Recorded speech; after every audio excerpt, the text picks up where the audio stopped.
Matamgi Manipuri Wari channel asiki wari singbu leptana tabiriba mayam pumnamakki mafamda Pika Angomna ikai khunaba utpaga loinana ikoknona khurumjari ngasidagi nauna ama haujagadoriba wari asi MMW ki Facebook page da writer oina matam kuina lebirambi Pati na ibiramba wari singi maraktagi amani wari asi ahingba natraga asiba kanagasu mari lainajade aibigi wakalna sagatuna ibiramba warini hojik taminarasi Patigi mayekta Maikhum ahan batangka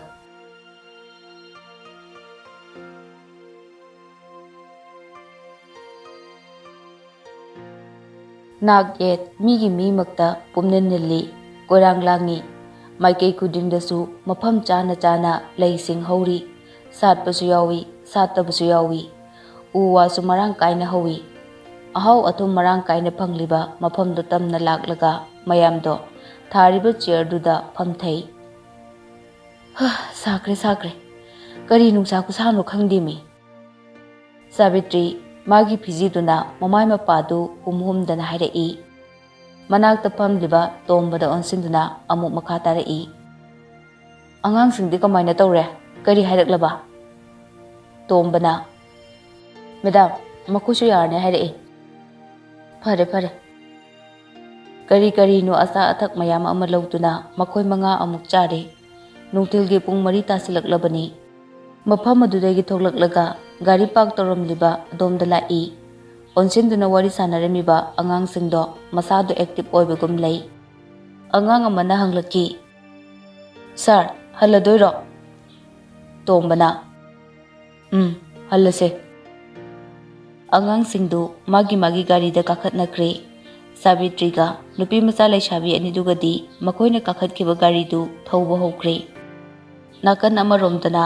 mi achikwa mafamduda nupa anidusu punari masadusu loina phadrak tari anima amana amuk kinna thilli amana amuksu thilli aroiba oina amuktang sapu kanna amana amada thinaki nupa amadu lemaida haitharaga takre haugot pangamdre nupa naha amadu taduna lariba nupa dugi manakta phamtharaktuna amuk kinna hanjin thinjilli tariba nupa du kinna thilakpagi chaina duna khangba ngamdraduna makut masaduna ngakthoknaba hotnai aroibada kadaidagino khanghaudana nongmai ama lauthoroktuna taduna lariba nupa dugi mathabakta naksilaga makhol thoktanaba namduna kapsilli aduga amu nongmaido mafam chana hapjanki taduna lariba nupa duna ik tongna hanglakki nang karano nupa na haduna maido hairap nangfet toraga tapna nason pikna khumlakki Thanil tarabra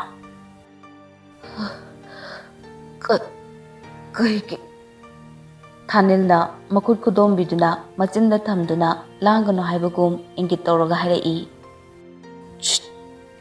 langano nanga aigi yengtinaba karisu leite aidi sel phangnaba nangbu lamdibane nangi narauge matung inna nupadu makha taba ngamdre mamit adum usinkhre Thaninsu mafamdo thadokuna lai thariba ananba table mathaktuda nongmaido fat thami success oirabra Thanin nofat tongna kumlai aina tawba thabakpu soero loishilamle good nangna pamba seldo kayano hekta hayo yambana pipining bakharaduna adum penjare nupa duna manaktagi lising ani chapigi bandal ama lauthokhtuna table duda thammi aduga hairei nangna watli makai engonda hayo aina wattanaba pigani thank you yamba adudi ai mu yaujakhrage asiyaraga Thaninna table mathakta thamliba seldu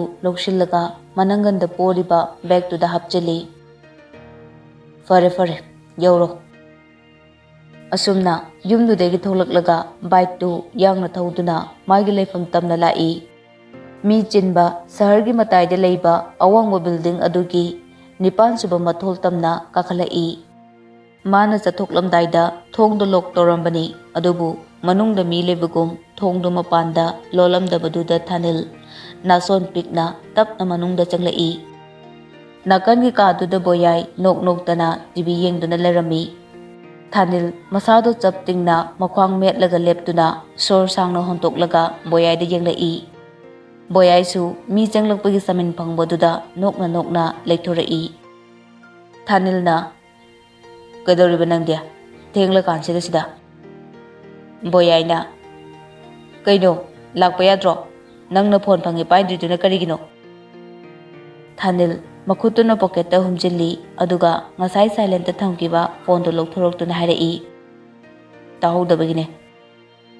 Boyai gi manakta Thanin sukit phamthai boyai su Thanin da yeng na hairai. Chak chadriba natro makong mari panba thonge ngasidi nangi saruk porokpane. Kadai degya asema leiruiro. Pabungna porokpane kadai dino khangde aisu. Ado kadai de chatluino ngasina kanamu purino. Thanin sor sangna amuktang hontoi aduga hairai. Chak charukhige ai chakla mani yadre. Boyai sumana hangbadu karimta khumlaktabaduda Thanin da yengdamuk yengi wadi ngangde. Thanin sumapi hongdoklaga apikpa kitchenduda changkhre. Mathangi ayukni yahu tengmi Wendy di hojik phawba hogotri. Thoidi ngantana hogotuna mathau tawkhre. Ayuki mathau singda loiraga chakhumda punna breakfast ari. Wendy di hakam wawa chanduna machin maya sengduma makai chair ama chingthoktuna phamlaga coffee do yawum ama thakchili aduga mamaidu araibi thaduna sugatlaga hairai. Aina chini khraga thuman jaidro sidi amta yadre. Savitri su chari do lepaga hairai. Aina thumangano na thumandabani. Nangna thumba thakningagana nangi dudane kayam thumna thakningino haibado hapaga dum thok. Wendy na as antia chini do piro. Sak thongnaba leiriba nupiduna Wendy da chini do pirami. Wendy na hayengai de egi sarukto tongana thumangadabane. Chak thongbi banu na khumlai. Ahoi ibema. Thoidi magi chagadaba saruktu loisillaga hagotkre. Banu na tapna hairai. Ibema ngasi college chatkadra chak thongko charage. Thoisu maithongda momon minokko loina na khumlai. Hoi anti chatoine. Ase aramlaga thoidi thokre Wendy di thoida mamitna usittana yengduna machindu suktoklaga murum soli. Kai kandabada aina tallisigaba. Savitri machada yengladuna hairai. Migide hainaba leite haibinabasu leite. Nangna aina nganglisida adum nganganingi. Wendy na magaiga manaba yabro aigidi mama nusibi leirisidi. Savitri na nangko. Thoi college matam oiraduna loisillaga magi khara chado thaktoba toroga tholakle Wendy di tande mande tholai. Thoi na kalemba chalase. Nakanda phamduna machin manau tholakpa ngairiba lemba garida kakhatkre. Machin manau anigi college thinnaba leiba driver ni lembase. Nakan amaromdana Thanin amadi thauba wari sanari. Thanin na pumnamak asomna manglengi room da leramgan haibase thajabulai. Thaubana park ekta changubasu yaroi adudi kamdawni. Adune khana dawribase araiba thabak amadi oiroi. Anidu wa kupna tanaraba matungda magi mafamda hanakre. Numidangi chak ising tokpaga Thoi magi kada table mathakta lairik yenglami. Wendy su magi kada changduna phamungda heplaga TV yengduna laikre. Fana thengle numidangi pung 13 muk hele mi tumnabasu yaure. Security leiriba singdusu magi tumfamda changnakre. Gate ki wangmadani thauba mirak narak yengduna makoktu khajik nomlaga Thaninda ingkit tawrai. Asumna anidu wa amata ngangnadana yumgi akoibada khariba wall singdu kulaina chingba tawduna manungda lansinki. Anidu kadai dano mi yenglaga ngihak lottuna lei. Thengjilaklabanina misu ichik lei. Thaubana Thaninda mathaklomda mangaktu induna sign tawi. Thaninsu mathakta kanaba tawi. Thaubana makhada yengauri. Thaninna mathak ithang thangba kaadu yaubaga achik akom yengladuna tapna changlai.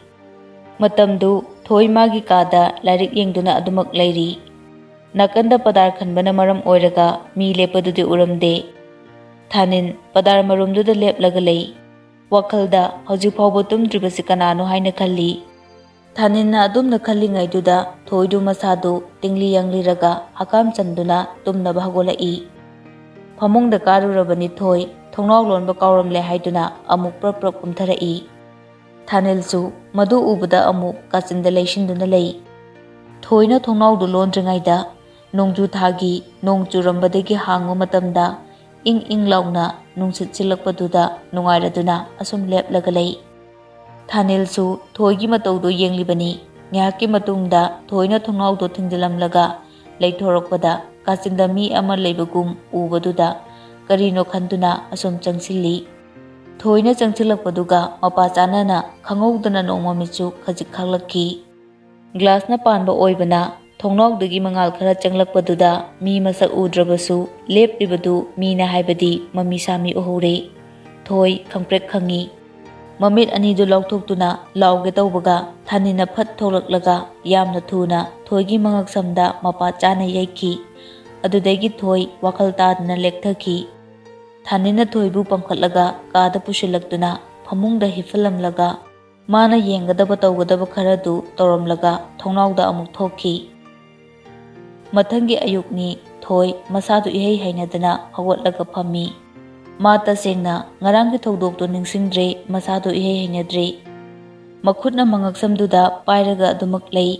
Uirum tawramba mamittusu khangowdana khanglaw lawthorai aduga famungdagi phuk kumtharaktuna parda leiba adomda changsilaklaga pardado haidoktuna yengi. Thongnawduso hangduna leiri thoi tofom khangdana leplaga yengduna lei. Ngarang thokiba thawdokto mangla haiduna mathanta chamamnari. Thongnawdu makhutna tapna paiduna manglaga adumak lei. Thoi mathanta sonjai. Aibu ngarangidubu mangla taibangla. Taibang oragana kana. Mangdi nate. Ngarang aina tumdringaida thongnaw longe tawbada. Nate. Mang nate. Kanada haigani. Tasengna thoi haifam tampham leite Savitrida tamlabasu tabigadaba leite. Leng otpa ngamdraba mapada tamlabasu kari kanaba fangani. Masado yamna hiningde thoi. Makok chusik-pagum tawi hanjilaktuna amu magi famungda phamlaga lei. Tanja aduda Banusu makuta chana thaknaba khara paiduna changlai. Banuna haima kaidawre nasa ngamdabro. Thoi Banuda yengladuna khumlai. Kaisu tawdi aunty. Nang nasa ngamdaba mali tholaktre haidana auntyna nangi breakfast pusalakpane nachanaya sengdokluro. Hoi aunty. Thoi hogotuna washroom da changkhre. Asomdana thawbagi makhut khuchauduna tumliba Thaninda pop tharaga Thaninba hogdoi. Ogolo yare thenge sum tummagle. Thaninna mamitna makak panglaga yamna tanba khonjenda harai. Pung kya tarage. Thawbana tare hogolo aishu halage. Kai keno khara chakisi kaino. Hoi ado sum tummaga leiranu.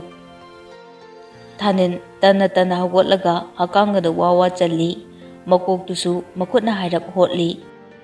Ngarang thoibu mana pamlaga phamungda thangjinduna hipallaba matungda ukhiba thoigi saktamdo ningsinglakki. Aduga hairap noi. Thaningi matawduda thawbana ngakna hanglakki. Kaino? Thaninna kaisu nateda. Phuk hagotkhraga Thanin washroom da changkhre. Thawbana chana thaknaba semi. Semba saba loiraga anido punna phamlaga chaminai. Thawbana lona changbadi oithoklaroi. Thaninna ayuk nungthilsu security yamna kungne. Nungdangsu pharakani. Ka khudingi CCTV camera thambagum tawi.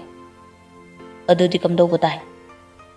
Any means upay ama natraga upay ama sijanaraga mai paktaba yate. Thawba Thaninda yenglaga tumina lei. Thaninna ꯁꯦꯝꯗꯣ ꯁꯥꯏ ꯁꯥꯏꯗꯅ ꯃꯃꯤꯠꯅ ꯃꯃꯥꯡꯗ ꯌꯦꯡꯂꯒ ꯃꯆꯤꯟꯗ ꯈꯖꯤꯛ ꯅꯣꯛꯂꯗꯨꯅ ꯍꯥꯏꯔꯛꯏ, ꯑꯗꯨ ꯄꯤꯛꯂꯤꯉꯩꯗꯒꯤ ꯁꯥꯒꯠꯆꯔꯛꯄ ꯃꯪꯂꯥꯟꯗꯨꯕꯨ ꯂꯦꯝꯅ ꯃꯥꯡꯍꯟꯒꯗ꯭ꯔꯥ? 21 years ꯈꯜꯂꯛꯂꯕ ꯃꯪꯂꯛꯄ ꯃꯪꯂꯥꯅꯤ. ꯆꯍꯤ 19ꯒꯤ ꯃꯃꯥꯡꯗ ꯍꯧꯈ꯭ꯔꯕ ꯋꯥꯔꯤ ꯈꯔ ꯑꯁꯨꯝ ꯅꯤꯡꯁꯤꯡꯂꯛꯏ. ꯑꯅꯥꯟꯕ ꯀꯥ ꯑꯗꯨꯗ ꯃꯤ 3ꯃꯨꯛꯅꯤ ꯐꯝꯂꯤꯕꯗꯨ. ꯁꯥꯕꯤꯇ꯭ꯔꯤ ꯅꯣꯛꯅ ꯅꯣꯛꯅ ꯋꯥꯔꯤ ꯁꯥꯔꯤ. ꯑꯇꯣꯞꯄ 2ꯗꯨꯅ ꯅꯨꯄꯥ 2. ꯁꯥꯕꯤꯇ꯭ꯔꯤꯅ, ꯌꯥꯅꯕ ꯑꯗꯨꯝ ꯁꯤꯟꯕꯤꯔꯛꯑꯣ, ꯑꯩꯁꯨ ꯌꯥꯅꯕ ꯑꯗꯨꯝ ꯁꯤꯜꯂꯛꯀꯦ. ꯅꯨꯄꯥ ꯑꯃꯅ, ꯅꯠꯇꯦ, ꯑꯩꯈꯣꯏ ꯁꯥꯔꯕꯨ. ꯁꯥꯕꯤꯇ꯭ꯔꯤ ꯅꯣꯛꯂꯗꯨꯅ ꯈꯨꯝꯂꯛꯏ, ꯍꯛꯆꯥꯡꯒꯤ ꯐꯤꯕꯝꯗꯤ ꯀꯩꯁꯨ ꯊꯣꯏꯗꯣꯛꯄ ꯑꯍꯣꯡꯕ ꯂꯩꯇꯦ. ꯅꯨꯄꯥ ꯑꯃꯅ, ꯑꯣ, ꯌꯥꯝ ꯐꯔꯦ. ꯐꯔꯦ ꯑꯗꯨꯗꯤ ꯑꯩꯈꯣꯏ ꯑꯃꯨꯛ. ꯁꯥꯕꯤꯇ꯭ꯔꯤꯅ, ꯐꯅꯤ ꯐꯅꯤ. ꯅꯍꯥ ꯑꯣꯏꯕꯇ ꯅꯠꯇꯅ ꯃꯁꯛ ꯃꯇꯧ ꯐꯖꯕꯤ ꯑꯆꯥꯎꯔꯝ ꯄꯥꯝꯕꯤ ꯁꯥꯕꯤꯇ꯭ꯔꯤꯅꯤ. ꯃꯄꯨꯔꯣꯏꯕꯅ ꯅꯥꯗꯨꯅ ꯂꯩꯕꯗ ꯆꯥꯎꯔꯕ ꯀꯝꯄꯅꯤ ꯑꯗꯨꯒꯤ ꯃꯄꯨ ꯃꯥꯅ ꯑꯣꯏꯍꯧꯔꯒꯅꯤ ꯈꯟ ꯁꯥꯕꯤꯇ꯭ꯔꯤ ꯋꯥꯈꯜ ꯅꯨꯡꯉꯥꯏꯖꯔꯤ. ꯃꯄꯨꯔꯣꯏꯕꯅ ꯅꯨꯡꯇꯤꯒꯤ ꯊꯛꯅꯕ ꯁꯪꯒꯣꯝꯗ ꯀꯗꯥꯏꯗꯒꯤ ꯃꯊꯣꯡ ꯈꯪꯗꯕ ꯍꯤꯗꯥꯛ ꯑꯗꯨꯝ ꯍꯥꯞꯆꯤꯟꯗꯨꯅ ꯌꯥꯜꯂꯒ ꯄꯤꯊꯛꯏ. ꯃꯄꯨꯔꯣꯏꯕꯒꯤ ꯃꯃꯥꯡꯗꯨꯗꯗꯤ ꯑꯊꯣꯠ ꯑꯃꯦꯡꯒꯤ ꯋꯥꯍꯩꯇꯅꯤ ꯃꯆꯤꯟꯗꯨꯗ ꯉꯥꯡꯂꯤꯕꯁꯦ. ꯋꯦꯟꯗꯤꯅ ꯁꯥꯕꯤꯇ꯭ꯔꯤꯒꯤ ꯍꯥꯟꯅꯒꯤ ꯃꯄꯨꯔꯣꯏꯕꯒꯤ ꯑꯃꯠꯇ ꯌꯥꯎꯖꯕ ꯃꯆꯥꯅꯤ. ꯃꯥꯅ ꯆꯦꯜꯂꯛꯄꯅꯤ. ꯊꯣꯏꯁꯨ ꯃꯊꯟꯇ ꯌꯥꯎꯖꯕꯅꯤ. ꯀꯨꯏꯗ꯭ꯔꯤ ꯃꯄꯥꯅ ꯁꯥꯕꯤꯇ꯭ꯔꯤ ꯄꯨꯁꯜꯂꯛꯄꯗꯒꯤ ꯇꯣꯏꯅ ꯇꯣꯏꯅ ꯏꯃꯨꯡꯗ ꯈꯠꯅꯈꯤꯕ. ꯃꯃꯥ ꯏꯕꯦꯝꯃ ꯊꯥꯖꯁꯨ ꯑꯗꯨꯃꯛ ꯀꯞꯈꯤꯕꯅꯤ. ꯀꯗꯣꯝꯗꯒꯤꯅꯣ ꯈꯪꯍꯧꯗ ꯊꯣꯏꯒꯤ ꯃꯃꯥ ꯊꯥꯖꯗꯨ ꯆꯤꯡꯅꯕ ꯃꯤꯁꯤꯗ ꯁꯣꯁꯥꯏꯠꯅꯤ ꯍꯥꯏꯗꯨꯅ ꯂꯩꯈꯤꯗꯕ ꯆꯍꯤ ꯑꯃ ꯐꯥꯔꯦ. ꯑꯗꯨꯅ ꯁꯥꯕꯤꯇ꯭ꯔꯤꯅ ꯏꯃꯨꯡꯒꯤ ꯑꯋꯥꯠ ꯑꯄꯥ ꯄꯨꯝꯕ ꯄꯨꯔꯤ ꯌꯦꯡꯁꯤꯜꯂꯤ. ꯅꯨꯃꯤꯠꯇꯨ ꯅꯣꯡꯁꯨ ꯑꯗꯨꯛꯀꯤ ꯃꯇꯤꯛ ꯆꯨꯏ. ꯕꯁꯟ ꯃꯥꯒꯤ ꯃꯔꯨꯇꯤ 800ꯗꯨꯗ ꯑꯉꯥꯡ ꯑꯣꯏꯔꯤꯕ ꯊꯥꯅꯤꯟꯕꯨ ꯄꯨꯗꯨꯅ ꯅꯨꯃꯤꯗꯥꯡꯗꯨꯗ ꯃꯥꯒ ꯂꯨꯅ ꯇꯤꯟꯅꯕ ꯃꯔꯨꯞꯀꯤ ꯂꯨꯍꯣꯡꯕ ꯆꯠꯂꯨꯔꯒ ꯍꯜꯂꯛꯄꯅꯤ. ꯂꯝꯕꯤꯗ ꯃꯤꯑꯣꯏ ꯈꯔ ꯃꯈꯨꯠꯇ ꯎꯇꯨꯞ ꯋꯥꯇꯨꯞ ꯄꯥꯏꯗꯨꯅ ꯂꯝꯕꯤ ꯊꯠꯇꯨꯅ ꯂꯩꯔꯝꯃꯤ. ꯕꯁꯟ ꯉꯛꯅ ꯒꯥꯔꯤꯗꯨ ꯈꯥꯝꯃꯤ. ꯕꯁꯟꯅ ꯒꯥꯔꯤꯗꯨ ꯈꯥꯝꯕꯒ ꯅꯨꯄꯥ ꯑꯃ ꯒꯥꯔꯤ ꯃꯅꯥꯛꯇ ꯆꯪꯁꯤꯜꯂꯛꯈꯤ. ꯕꯁꯟꯁꯨ ꯒꯥꯔꯤꯒꯤ ꯃꯤꯡꯁꯦꯜꯗꯣ ꯂꯩꯊꯩ. ꯕꯁꯟꯅ, ꯀꯔꯤ ꯀꯩꯗꯧꯕ ꯌꯥꯎꯔꯒꯦ ꯃꯌꯥꯝꯕꯣ? ꯅꯨꯄꯥ ꯑꯗꯨꯅ, ꯑꯣꯏ, ꯀꯨꯝꯊꯔꯛꯑꯣ, ꯋꯥꯔꯤ ꯁꯥꯁꯦ. ꯌꯥꯅꯤ ꯌꯥꯅꯤ, ꯑꯉꯥꯡꯁꯨ ꯌꯥꯎꯔꯤ, ꯁꯤꯗ ꯑꯗꯨꯝ ꯍꯥꯏꯕꯤꯔꯛꯑꯣ. ꯑꯣꯏ, ꯀꯨꯝꯊꯔꯛꯑꯣꯗꯤ ꯀꯨꯝꯊꯔꯛꯑꯣ, ꯐꯖꯅ ꯍꯥꯏꯔꯤꯉꯩꯁꯤꯗ. ꯕꯁꯟ ꯃꯅꯨꯡꯗ ꯐꯝꯂꯤꯕ ꯃꯆꯥꯅꯨꯄꯥꯗꯨꯗ ꯍꯥꯏꯔꯞ ꯌꯦꯡꯂꯒ ꯒꯥꯔꯤꯒꯤ ꯊꯣꯡꯗꯨ ꯇꯞꯅ ꯍꯥꯡꯉꯤ. ꯑꯗꯨꯒ ꯀꯨꯝꯊꯔꯛꯀꯦ ꯇꯧꯕꯗ ꯅꯨꯄꯥ ꯑꯗꯨꯅ ꯅꯪꯍꯧꯔꯔꯣꯏ ꯃꯇꯥꯒꯨꯝ ꯕꯁꯟꯕꯨ ꯂꯥꯛꯇꯅ ꯆꯤꯡꯊꯣꯛꯈꯤ. ꯕꯁꯟꯅ, ꯀꯔꯤꯅꯣ ꯇꯧꯔꯤꯕꯗꯨꯕꯣ? ꯇꯞꯅ ꯁꯨꯝ ꯍꯥꯏꯅꯁꯦ. ꯅꯨꯄꯥꯁꯤꯡꯗꯨꯅ ꯄꯥꯏꯔꯛꯂꯤꯕ ꯑꯆꯧꯕ ꯎꯇꯨꯞꯁꯤꯡꯗꯨꯅ ꯕꯁꯟꯕꯨ ꯐꯨꯕ ꯍꯧꯈꯤ. ꯒꯥꯔꯤ ꯃꯅꯨꯡꯗ ꯌꯥꯎꯔꯤꯕ ꯊꯥꯅꯤꯟꯗꯤ ꯃꯗꯨ ꯎꯕꯗ ꯀꯤꯕꯅ ꯊꯛ ꯊꯛ ꯅꯤꯛꯂꯦ. ꯃꯄꯥꯗꯨꯅ ꯃꯤꯅ ꯐꯨꯕꯗꯨ ꯃꯌꯦꯛꯇꯤ ꯁꯦꯡꯗ ꯏꯃꯝ ꯃꯝꯕꯗꯨꯗ ꯀꯤꯅ ꯌꯦꯡꯂꯒ ꯂꯩ ꯊꯥꯅꯤꯟ. ꯕꯁꯟꯅ ꯃꯈꯨꯠꯇꯨ ꯂꯣꯟꯅꯔꯗꯨꯅ ꯅꯨꯄꯥꯁꯤꯡꯗꯨꯗ ꯍꯥꯏꯔꯛꯏ, ꯅꯠꯇꯦ, ꯑꯩꯅ ꯀꯔꯤ ꯂꯥꯟꯈꯤꯕ ꯌꯥꯎꯔꯒꯦ? ꯑꯩꯕꯨ ꯑꯃꯨꯛꯇ ꯉꯥꯛꯄꯤꯌꯨ. ꯀꯔꯤꯒꯤꯅꯣ ꯑꯁꯨꯝꯅ ꯑꯩꯉꯣꯟꯗ ꯇꯧꯔꯤꯕꯁꯤꯕꯣ? ꯅꯨꯄꯥꯁꯤꯡꯗꯨꯅ ꯐꯨꯕ ꯌꯥꯕ ꯐꯨꯔꯕꯗ ꯕꯁꯟ ꯋꯥꯈꯜ ꯇꯥꯗꯅ ꯂꯩꯃꯥꯏꯗ ꯇꯥꯔꯒ ꯂꯩꯈ꯭ꯔꯦ. ꯅꯨꯄꯥꯁꯤꯡꯗꯨ ꯃꯈꯨꯠꯇ ꯆꯩꯇꯨꯞꯁꯤꯡꯗꯨ ꯄꯥꯏꯔꯗꯨꯅ ꯕꯁꯟꯕꯨ ꯈꯣꯡꯄꯥꯛꯅ ꯀꯥꯎꯁꯤꯜꯂꯝꯕ ꯌꯥꯎ ꯇꯧꯔꯒ ꯆꯠꯅꯈ꯭ꯔꯦ. ꯉꯁꯥꯏ ꯃꯈꯩ ꯂꯣꯠꯇꯨꯅ ꯌꯦꯡꯂꯝꯕ ꯊꯥꯅꯤꯟ ꯒꯥꯔꯤꯗꯒꯤ ꯀꯨꯝꯊꯔꯛꯇꯨꯅ ꯅꯣꯡꯂꯛꯇꯨꯗ ꯃꯄꯥꯒꯤ ꯃꯅꯥꯛꯇ ꯆꯦꯟꯁꯤꯜꯂꯛꯏ. ꯃꯄꯥꯗꯤ ꯋꯥꯈꯜ ꯇꯥꯗꯅ ꯂꯩꯔꯦ. ꯊꯥꯅꯤꯟꯅ ꯀꯞꯂꯒ ꯃꯄꯥꯕꯨ ꯀꯣꯟꯖꯩ. ꯑꯗꯨꯕꯨ ꯕꯁꯟꯗꯤ ꯃꯆꯥꯅ ꯀꯧꯔꯤꯗꯨꯒꯤ ꯄꯥꯎꯈꯨꯝ ꯄꯤꯈꯤꯗ꯭ꯔꯦ. ꯄꯤꯛꯂꯤꯕ ꯊꯥꯅꯤꯟꯅ ꯅꯣꯡꯂꯛꯇꯨꯗ ꯀꯞꯄ ꯅꯠꯇꯅ ꯑꯇꯣꯞꯄ ꯄꯥꯝꯕꯩ ꯂꯩꯈꯤꯗꯦ. ꯉꯥꯏꯍꯥꯛꯀꯤ ꯃꯇꯨꯡꯗ ꯇꯟꯖꯥ ꯆꯥꯅ ꯒꯥꯔꯤꯒꯤ ꯃꯩꯉꯥꯟ ꯑꯃ ꯂꯥꯛꯈꯤ. ꯊꯥꯅꯤꯟꯅ ꯑꯀꯤꯕ ꯂꯩꯇꯅ ꯂꯝꯕꯤ ꯃꯌꯥꯏꯗꯨꯗ ꯃꯈꯨꯠ ꯃꯆꯥ 2ꯗꯣ ꯇꯤꯟꯊꯣꯛꯂꯒ ꯀꯞꯇꯨꯅ ꯂꯥꯛꯂꯤꯕ ꯒꯥꯔꯤ ꯑꯗꯨꯕꯨ ꯈꯥꯝꯃꯤ.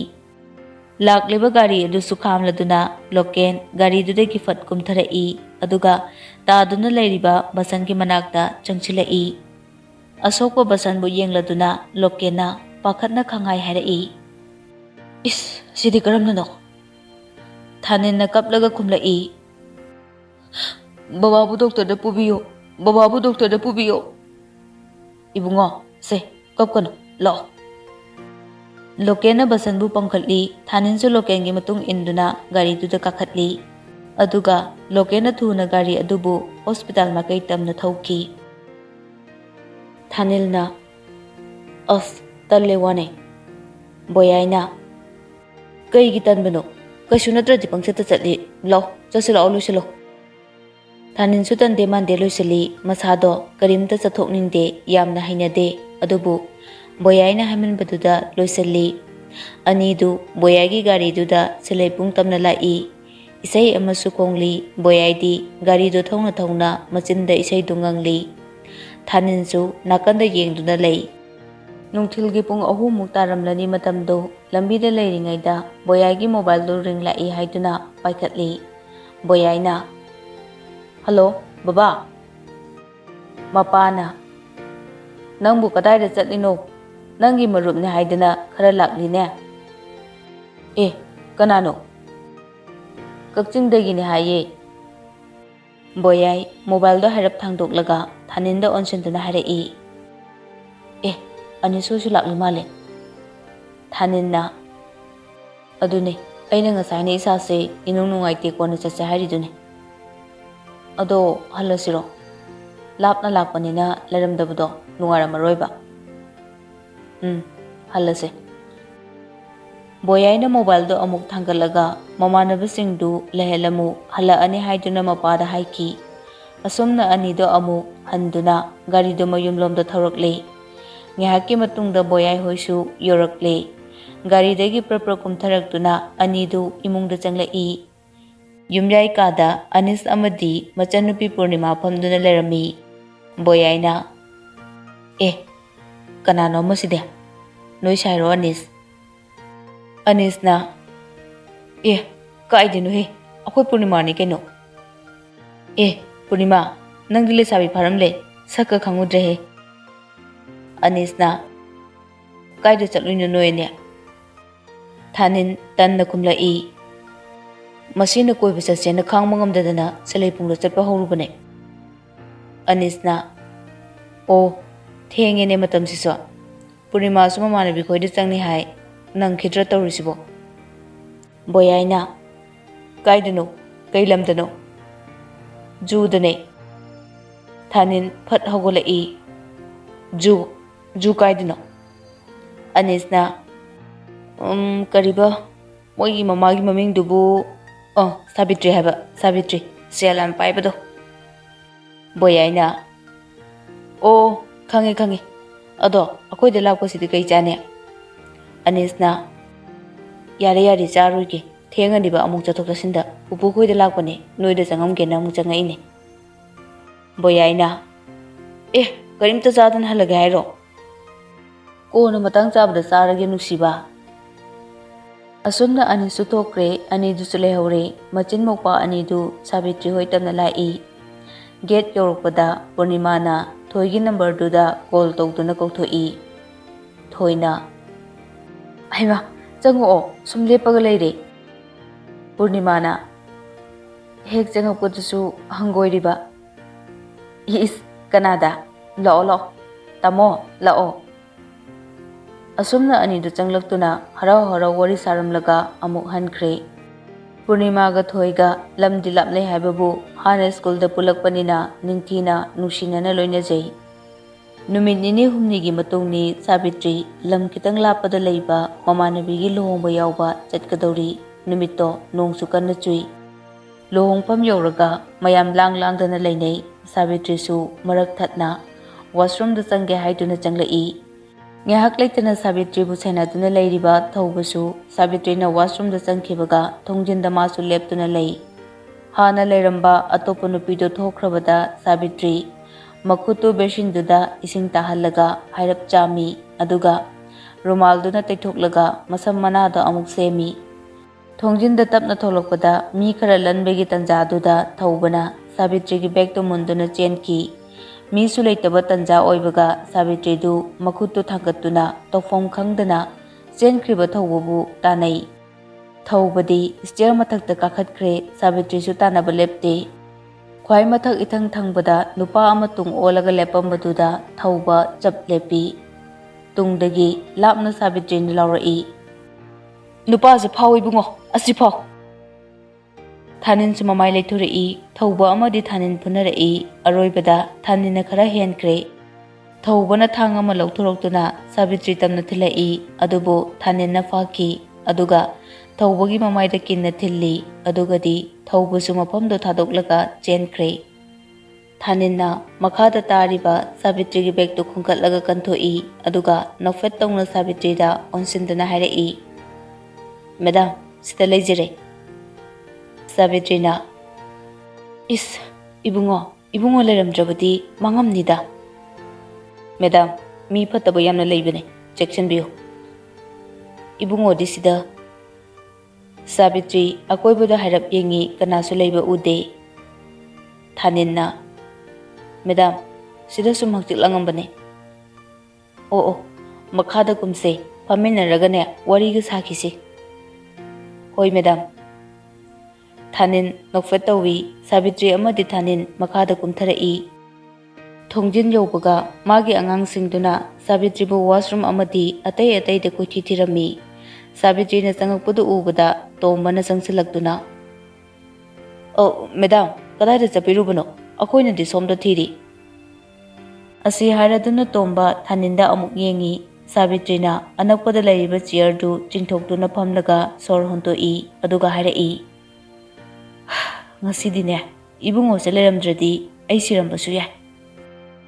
Tomba amadi atopa nupa macha ani du amana amadi yengnei. Tombana haibiribasubu Madam. Oh, akoibu ngakpiyu. Sabitri na laoi bungo sida phamo. Manakta leiriba wine angangbadu kara hai aduga Thaninda pi. Se sipayo. Fani Madam.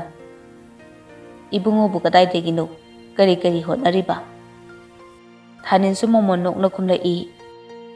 Madam, hingnaba nongmagi suri haibadune. Haibadi asida makada nakangi coffee cup to aduda yaubane Madam. Oh, nang nubo hainaragadi aigida lao. Ai sumi ani ahumdi hengkatki khalibane. Asumna anidu makuta pairiba wine glass tu thangkatuna kara thai. Sabitri na bag dagi magi karto lokthokduna Thaninda piramlaga chatkre. Thanin su halakle. Mayum yobaga kada changlakpada thawbadi naheraga lerami. Thanin su tapna thawbagi manakta phamtharai. Thaninna kaino yam narabo. Nammai manak nang shini bo. Aina tapna hairaga si luina pome kai sarese. Asiyaraga thawbana makutna khanjinduna thamliba khazagi green kabadu Thaninda utli. Thanin su nokladuna hairai. Sorry. Kadano yinge. Nai habane. Thengakanu ko. Thanin phuk hagotlaga fridge un khara lokthokduna thawbagi maida thombi. Noksu nokli Thanindo. Thawbana Thaninda yengna hanglai. Kaino mai paklobro. Card pire. Oh, hapta mukti ngai kitaba yaro he. Aisu khangida. Asumna numit nini humni hokre. Achauba asangba ananba table thari dugi mathakta chana thaknaba makhal suna hapladuna Thoi Wendy Sabitri mangan amadi mamanabaduga phamladuna mathel lukoi singdo chari chana Sabitri ni wari sarai. Sabitri na ibungo chasilu karimta hangoirunu ko. Mangana hoi Madam. Ihe Madam corona haibase hek mayade ni mase. Sabitri gi wahiduda mangan ga mamanabaga dunu chaba thakpa loirabada sopada famduna haimei amuk thai. Mangana Madam, cha hinsang se yamna hawe. Sabitri na akhoi banu se cha hinsang thongba yamna haibani. Akhoi imungi dine madana thongbani. Ahoi Madam. Tanja duda Sabitri gi mobile du ring lai. Sabitri na kana oirzanu ne. Hama, hello, Lemba. Phone gi mapuse hauji accident thokpadagi hospital da pukhatkre. Aroibu oina number sida call torombagi lerame haidena tawjarakpane. Ha, kadaida kari hospital dano kayam thina soke. City hospital dane kitang thuna lakpiro. ꯐꯣꯟꯗꯣ ꯊꯝꯈ꯭ꯔꯦ ꯃꯉꯥꯟꯒ ꯃꯃꯥꯟꯅꯕꯗꯨꯒ ꯁꯥꯕꯤꯇ꯭ꯔꯤꯗ ꯉꯛꯅ ꯌꯦꯡꯗꯨꯅ ꯂꯩ ꯃꯉꯥꯟꯅ madam ꯁꯥꯕꯤꯇ꯭ꯔꯤꯅ ꯏꯕꯦꯝꯃ ꯍꯣꯏꯒꯤ college ꯊꯤꯟꯗꯣꯛ ꯊꯤꯟꯖꯤꯟ ꯇꯧꯕ ꯂꯦꯝꯕꯗꯣ accident ꯊꯣꯛꯂꯦ ꯍꯥꯏꯗꯅ ꯄꯥꯎ ꯄꯤꯔꯛꯄꯅꯦ ꯑꯩꯅ ꯊꯕꯛ ꯑꯃ ꯊꯥꯈꯤꯕꯅꯦ ꯍꯣꯏ ꯀꯅꯥ ꯂꯩ ꯂꯦꯝꯕꯁꯤ ꯅꯨꯄꯤ ꯊꯤꯗ꯭ꯔꯤꯕ ꯄꯥꯈꯪꯅꯤ ꯑꯗꯨꯕꯨ ꯆꯍꯤꯗꯤ ꯌꯥꯝꯂꯦ ꯂꯤꯔꯦ ꯃꯇꯝ ꯀꯨꯏꯅꯗꯒꯤ ꯁꯥꯕꯤꯇ꯭ꯔꯤꯒꯤ ꯃꯅꯥꯛꯇ ꯂꯩꯗꯨꯅ ꯃꯇꯦꯡ ꯄꯥꯡꯕꯅꯤ ꯃꯌꯨꯝꯗꯁꯨ ꯍꯟꯗ꯭ꯔꯕꯅꯤ